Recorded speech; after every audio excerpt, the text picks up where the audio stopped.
Hello and thanks for checking out ChartGuys.com. We're proud to be one of the most successful technical analysis communities online, teaching you the skills to become a more confident, effective, and informed trader.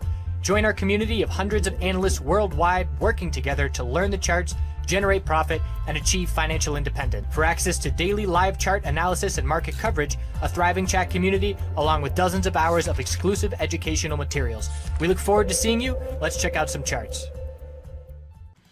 Hello everyone, back at it with another Canadian MJ video this weekend, and this one is small caps, the winners of the votes: OGI, TRST, HEXO, NBEV, CWeb, TGOD, TRUL, and RIV, and I've ranked them roughly from strongest to weakest on the daily time frame. You can interchange some of the spots, they're certainly not set in stone, but generally this is what their strength to weakness is.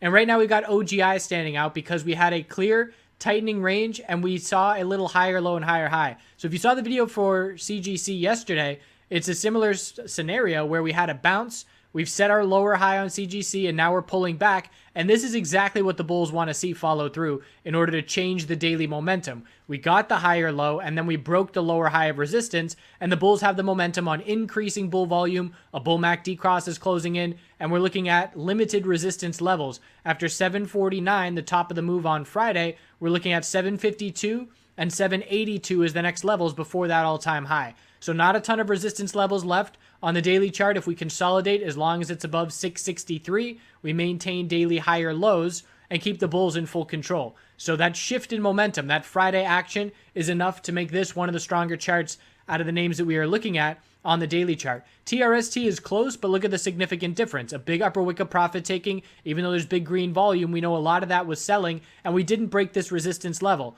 So essentially we still have an equilibrium here. I'm looking at the high of the initial move, the low of that consolidation after the high, lower high, higher low, and then we just formed a lower high on Friday, almost a double top, 1303 resistance. We rejected from 1288. Actually, not that close to a double top, about 1% below.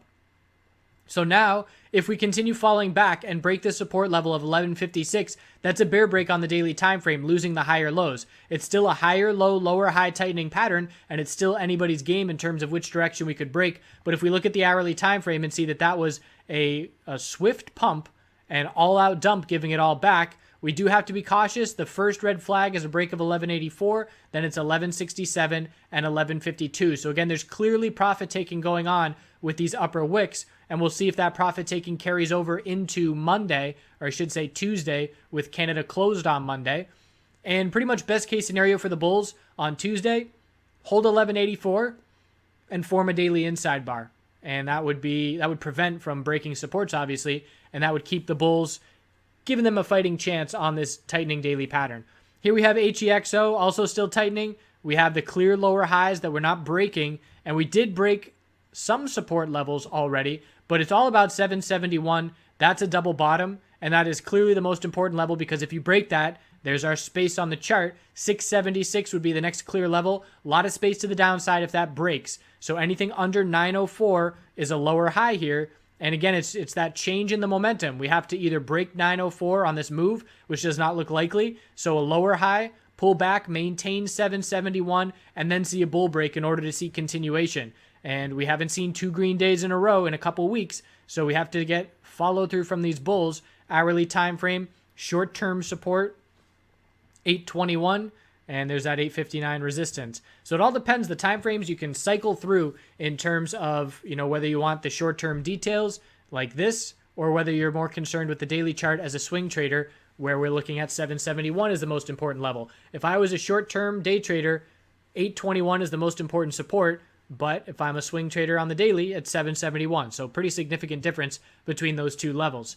NBEV, still holding on as well. A little bit of profit taking. Daily inside bar. Break of 815 will be bearish to start on Monday. Break of 930 will be bullish. Still holding on. So the 4-hour time frame has this equilibrium pattern forming. We have the high of the bull move and pretty much just higher lows every time. So the last support was 736 on this consolidation. If the bulls can hold 736, they will keep control, and they need to turn around and break 930 and 948 in order to try and see this breakout and continuation.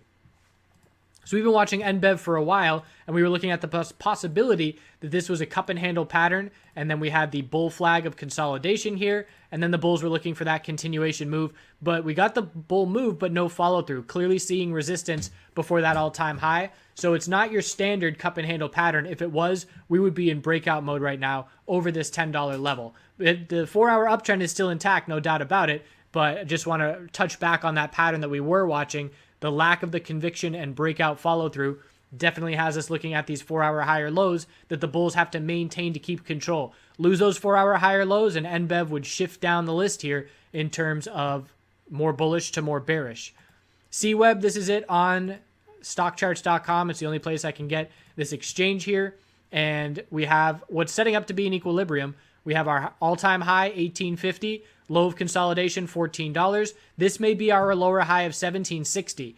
And in order to see that be convincing that that's our lower high, we have to lose the hourly uptrend. So this is CWBHF, so I can get the hourly time frame because I can't on CWeb, and can't easily, I should say. So CWBHF, we're looking at the hourly higher low at midday Friday. So pretty much just correlate, if you can see the shorter term time frames for CWeb, what was the low of consolidation at about noon on Friday, and if that level breaks, the odds that our daily lower high has been set will be more likely. Support is 1270, and then a gap down at 1225. So it's all about that hourly uptrend. Lose the hourly uptrend, and our daily lower high is likely set, and we would then look for a tightening range and a higher low, perhaps somewhere around $12 or so.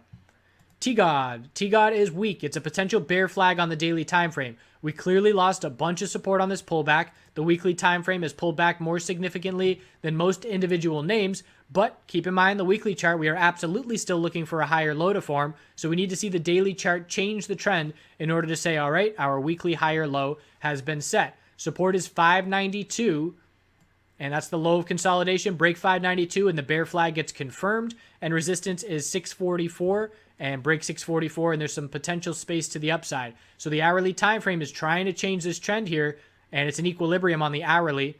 The tightest range is 607 to 644. Close to a bull break. If we can get this bull break to start on Tuesday, we're looking at 644 and 643, this double top. Get over those levels, and we're looking at 673 and then up to 721. That would be the start of the trend change if we can break those lower highs, and that would be a step towards negating this bear flag on the daily. So a clear little double or triple top that the bulls have to break, and if we get that follow through, we'll watch the start of the potential that our weekly higher low has been set. So it has to happen first on the hourly time frame. Once it does, we zoom out to the daily chart, and we would look for a lower high because the last daily lower high is all the way up at 861, nowhere in sight. So pretty much even if we get the hourly bull break, we're still looking for a daily lower high, but that will give the bulls the better odds of being able to consolidate to a higher low and then change that daily trend. Whereas if this is as high as the bounce gets, we don't have space for that higher low to form here on the daily and the trend change.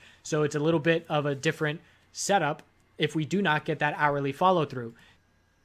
So I looked at the wrong TRUL in the video last night, and rather than edit on a Saturday night, I left it for today. So looking at TRUL, we've got a double bottom down at 1750 the last 2 days and still clearly seeing lower highs on declining volume. And we know we're going to form a daily higher low. The question is has it formed already at 1750 and we're going to see a move back up? Or is 1750 going to break and we're looking at a void of support all the way down to the gap at 1485, a lot of space below 1750. If 1750 holds, that's very bullish. That's not much consolidation at all, and we could see continuation from there. If it does not, again, lack of support, we could easily pull back another 10%. So looking at the hourly time frame, we can see that it's a bit of a descending triangle pattern. Here's our base of 1750. We set a lower high at 2017, and now we're heading back down towards 1750, which did hold right at the open back on Friday. So it's all about 1750. We did have momentum favoring the bears into the end of the day Friday on a spike of bear volume. So that low was 1781. So pretty much we know that we're likely going to test 1750 again on Tuesday when we begin trading again in Canada. And if it breaks, we know to either lock in profit, hopefully, or just remain patient, waiting for another better bull entry. If the hourly trend is not going to change, the bears are going to remain in control of daily consolidation. So again, at this point, there's no red flags on this consolidation. It's just the lack of support below 1750 that would make me a bit cautious and patient to ensure that either that level is going to hold or patiently wait for a lower level. And last, we got a RIV. This is still a falling knife. It's a black dirt breakdown in the sense that we don't have any support since it started trading.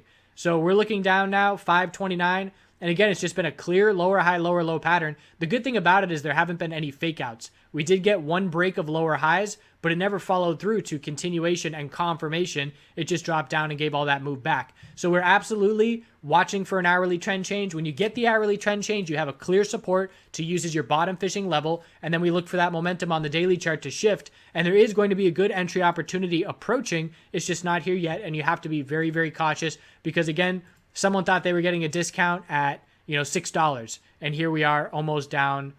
We are over 10% below that level. So it can always drop another 10%. There's nothing saying that it can't. So you have to be aware that it is a falling knife and you are playing counter trend if you are trying to trade RIV with no sign of the trend change on any time frames at this point. So again, just be very picky. Wait for the trade to come to you. Give up 5% of the bounce in order to eliminate the risk of trying to catch the bottom and then seeing another leg down. So that's where we stand on all these names. And correlations vary a bit here. Some of them are definitely correlated to each other. The first three names had some pretty similar setups. And we are watching ACB. If ACB can break to higher highs and break out of its daily tightening equilibrium bullish, that's going to give a little bit of a boost to the entire space, in my opinion. And of course, whatever CGC does is worth noting as well, as is the S&P 500, which has been struggling Thursday and Friday as the tech sector sells off significantly. So that's where we stand heading into this coming week. And again, there's volatility and opportunity everywhere, but it's no longer the easy game that it was with everything going up